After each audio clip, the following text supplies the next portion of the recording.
What's going on, boys? We're talking about symbols today. When I was younger, I wanted a tattoo. And I wanted a tattoo because I wanted to be part of something. But I've been thinking about that past urge lately, and I think it goes further than wanting to be part of something. There's a scene from a movie I saw in a music video I will link in the description. But there's a guy who seems to be preparing to die, and he dresses up in a suit, lies down with some wine and his favorite book. And I've seen a real world example of this. There was an actress who got dressed up and gathered up some of her closest possessions before backflipping. Now, what are they doing? I think that kind of behavior is preparing for something scary. You're facing death alone, but you aren't completely alone. You're carrying memories or symbols of strength or security with you. You're confronting the great unknown with your attachments to some great somethings. And I think younger me wanted a tattoo for that reason. An elevating symbol I would carry with me through scary life. I know tattoos are meaningless or bullshit meaningful, which means meaningless, but they also affect you. They are important.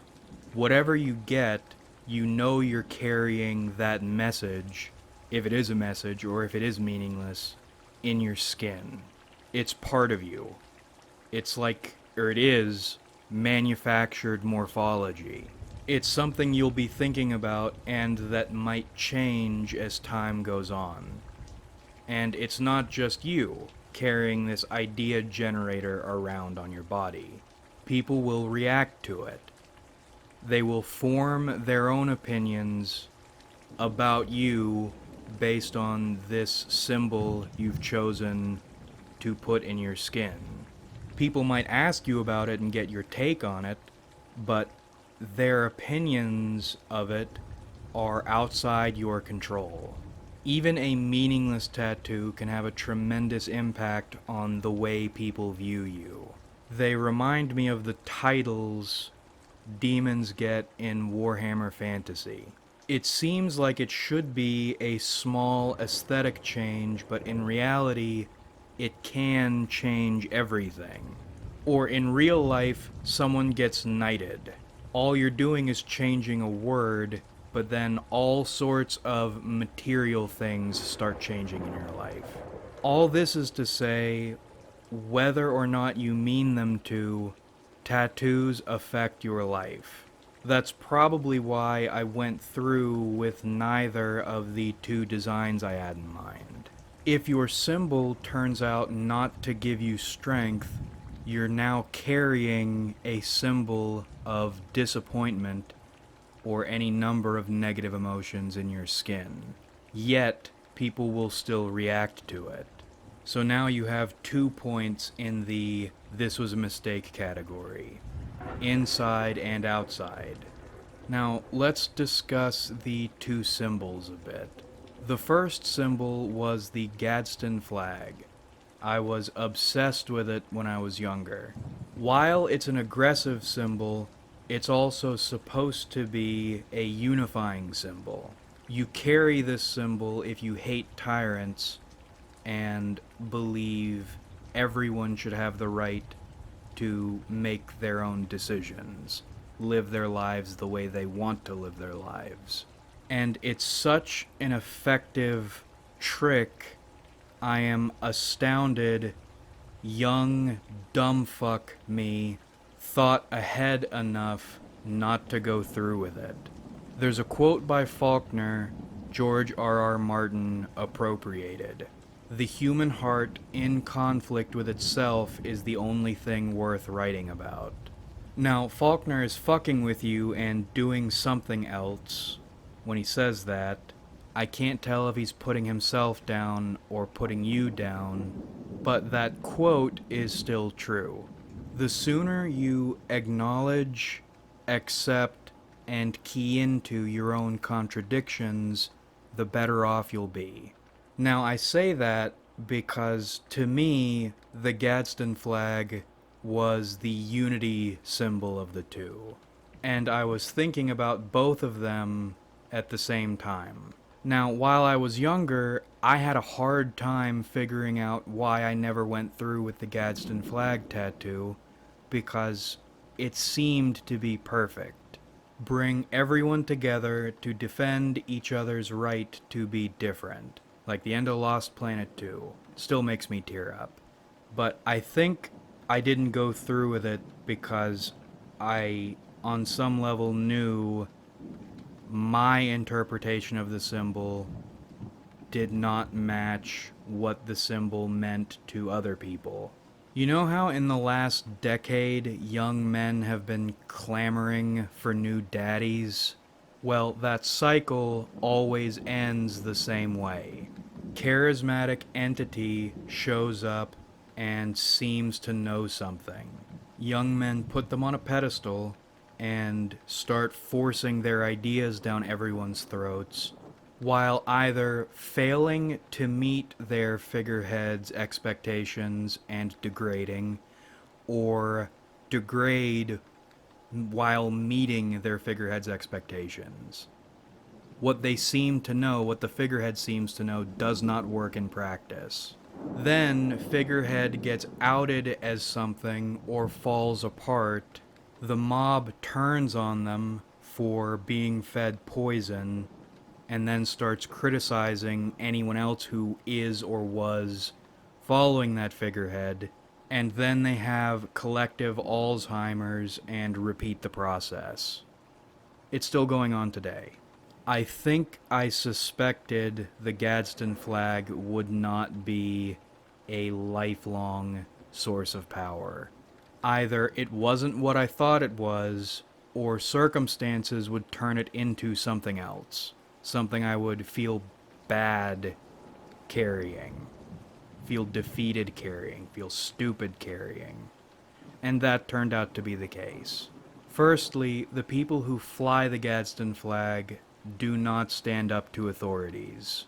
They either lick boots or they cower alone and never unify, never organize, never change anything. Again, I think I knew that on some level, but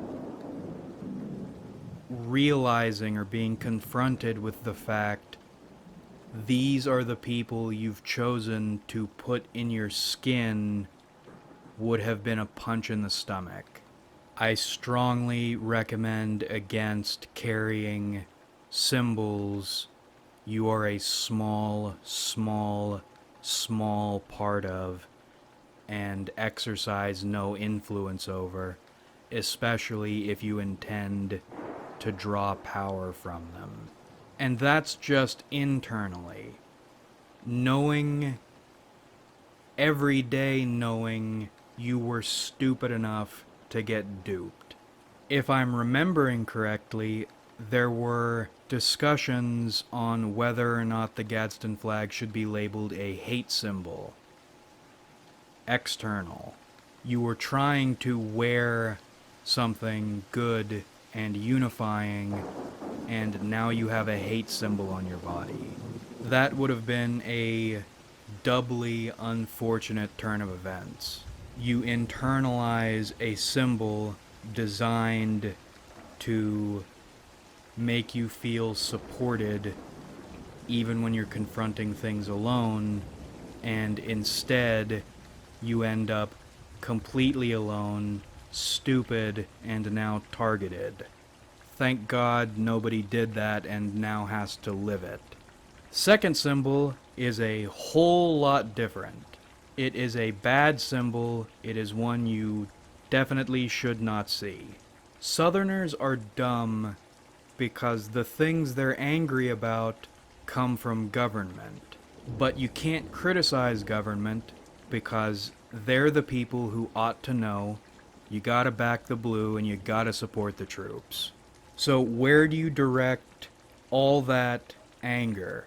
Anger that is so intense it becomes your identity. Well, you blame the people of the same economic and cultural, really, background as you, but are a different color. It's a white versus black thing, even if you aren't white or black. My family is brown. At least on my father's side, but they sided with white. Your car broke down, black people's fault. Your job isn't going the way you thought it would, black people's fault. Your dad abused you, black people's fault. Race is the safe, culturally acceptable outlet for anger. That's how my grandfather, an immigrant, raised my father. That's how my father raised me. Now, when I was younger, I took that as high as you can take it, which is the bad symbol.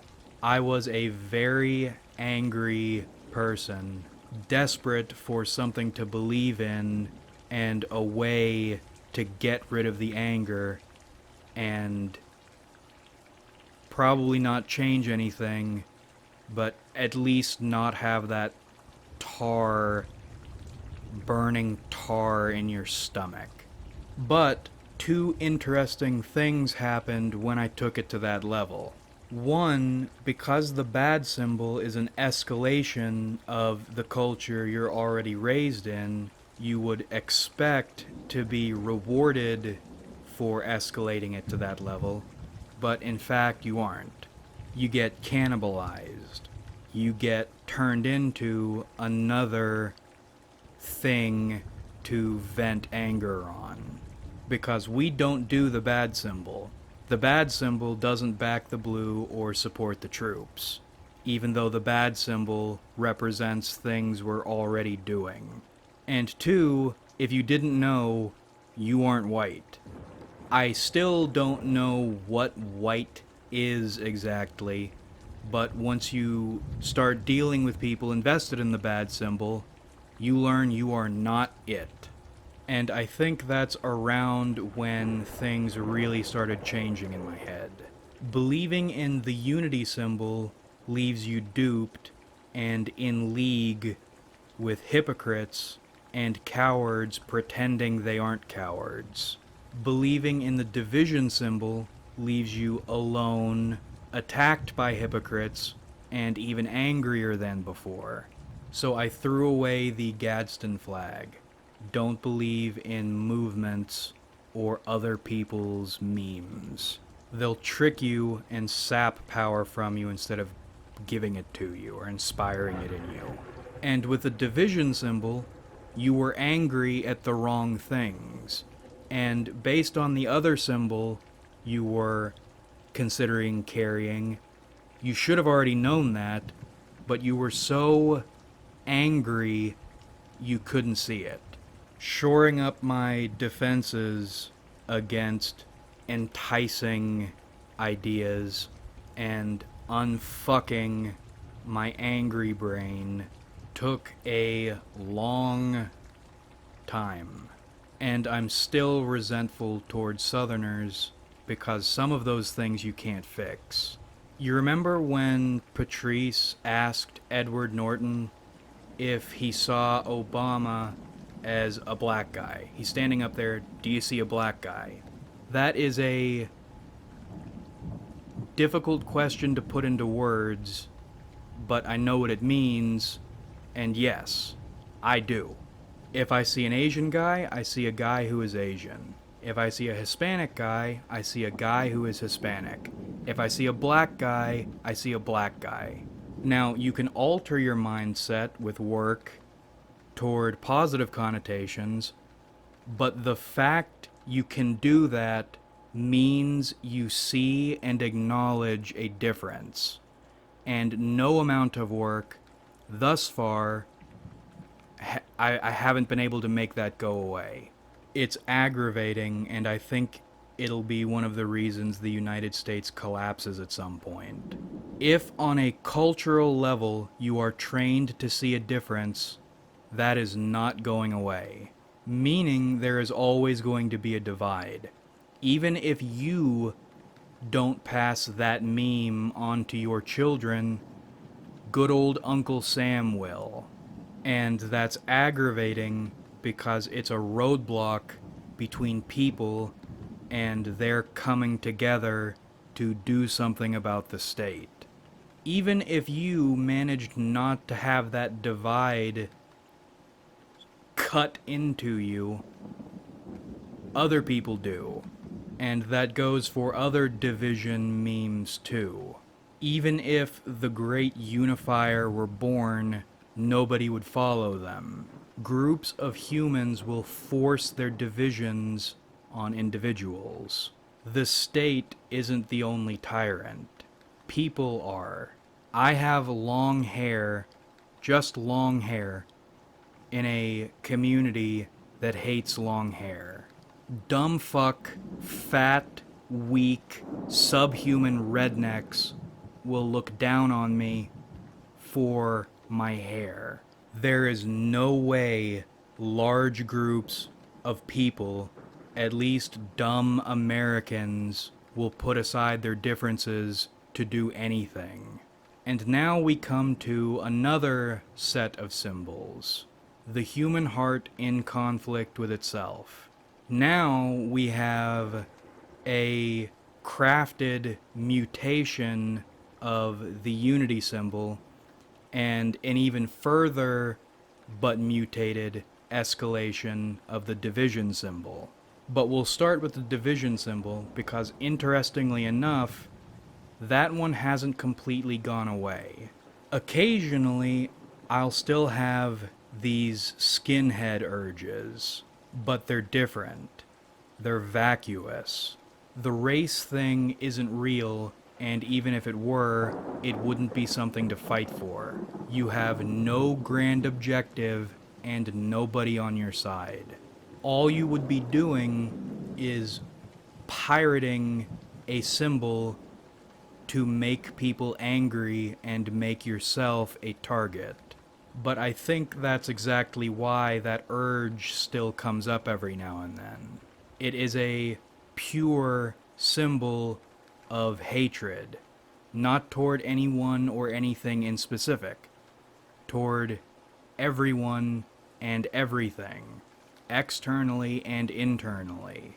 It is daring everyone to attack you with no common ground or compromise available. And I kind of already did that before when I was trying to brainwash myself into being gay. I had a long mohawk I tied into a bun using a neon pink hair tie. I painted my nails while wearing a black wife beater, jeans, and boots. And while I'm not the biggest guy, I was larger than, again, the dumb, fat, weak, subhuman rednecks I was around. The exact sort of people who would stare me down. Except during that time, I would stare them down and force conversations with them. Which, in hindsight, is the absolute stupidest thing you can do, but I fucking hated them and wanted one of them to try me, to call me gay, anything. And I think that's what these evolved skinhead urges are coming out of, just much more intense. Now, I won't be doing anything like that again, and I certainly won't be getting it tattooed on my body, but that urge is there. That thinking about it. And I think the thinking about it comes from the notion getting that tattoo is like signing your own death warrant. Any shot you had at a normal life is over. You've chosen pure antagonistic hatred toward everybody, and you will not win that fight. Your symbol will give you strength, because it's a personal hatred. Even choosing that symbol in and of itself is a joke, because it doesn't represent anything other than hatred, even though everyone has their own take on what the symbol is supposed to mean.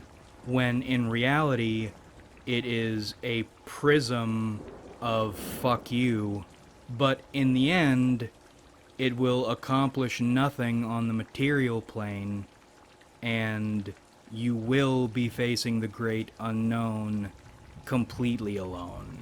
And in my head, hatred is a powerful emotion, but it is by no means the strongest, and while I don't know what's going on behind the scenes, I have a feeling hatred isn't the emotion you want to carry to the other side.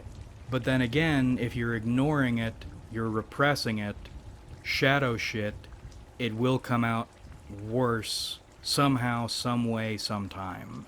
So that's confusing, but that symbol just keeps marching along through time. It's like a locus of hatred. It doesn't matter what you hate, just that you hate. And that symbol will show up somewhere in your life. And then we have the mutated unity symbol, the personal unity symbol. Just as the hatred division symbol lost its external memes and became more personal, so too does this new unity symbol become personal and get rid of shitty outside memes. When I changed my video's black background to a flag, I wasn't entirely sure what I was doing. I knew it was meme-oriented, but I didn't know what meme that would be or what end it would serve. I knew it was some kind of unity symbol, but we've already established you are not unifying humanity as a whole, and you are not integrating with humanity as a whole, or even smaller populations. If you try to bring a symbol of unity to people, they will subjugate it under their regular, normalized, comfy divisions. It's pointless. And unfortunately, you're going to do that too, even if you don't want to. As my ENTP mentor professor once said in front of a bunch of people, without thinking through his words, misconstruing his message completely, you want discrimination. It's human nature to divide, and we can benefit from division if we are dividing correctly. Your significant other means more to you than the scraggly, fat something who just insinuated you're a homosexual and should burn in hell but is too afraid to say that. So this is a different kind of unity. I think at its core, it is worldwide people who are cool and people who are not cool, or people who are trying not to be infected with bad memes, and people who either are infected with bad memes or actively consume bad memes. I feel some sense of comfort knowing there are other people out there who get it. Now, there's anxiety there because that is the vaguest shit ever and is hard to quantify, but you can feel it. My channel is small, but when it was much smaller, that's kind of what was happening. there was a group of people outside their respective systems who got it. And that doesn't change anything, but it helps me feel peaceful, or at least okay a little bit. I made an entire video on diffuse opposing systems, and those were the groundwork for what I'm talking about now. With this, you know nothing is going to change. You are at the world's mercy. People are never going to come together to fight off evil. We're in hell. Never forget that. But if you get it, if you're cool, if you're on the level, you can at least know you aren't alone despite whatever your corner of hell feels like. You're still signing your own death warrant. You are still going to die. You're still going to lose. But that symbol feels a lot better to carry. It sucks, but you aren't alone. And carrying, I wasn't exactly alone into death, feels better than carrying I hate all of you into death. Now, again, I'm not going to get this tattoo because this is some highly subjective, unproven shit right now. And I don't like the idea of my memes hurting a different kind of outsider. Someone who gets something, but not my it. And all this will mutate again as time goes on and things change. But I will sell some nice merch of it at some point. Be careful with tattoos and symbols. If you're carrying a symbol, make sure you're carrying your own symbol so you don't get duped. And make sure you're comfortable with what your symbol means to you, because you'll probably develop a few symbols, and when you feel as contradicted as you do about everything, you need to make sure you choose the correct one, and then negotiate everything else, in yourself and out in the world. But that about rippity wraps this one up. I hope you enjoyed watching, because I certainly enjoyed making it. That was exhausting. Like if you enjoyed, because that helps me out a lot. Subscribe if you haven't, because we do this shit sometimes. And comment your thoughts, because I love hearing from you. Something about symbols. Thanks again for watching our video, really. We have a lot of fun on this channel. So much fun. In fact, you can put it on a flag and fly it. And maybe not feel bad about it. We'll see. That's how much fun we have on this channel. And I look forward to doing this with you guys again in the future.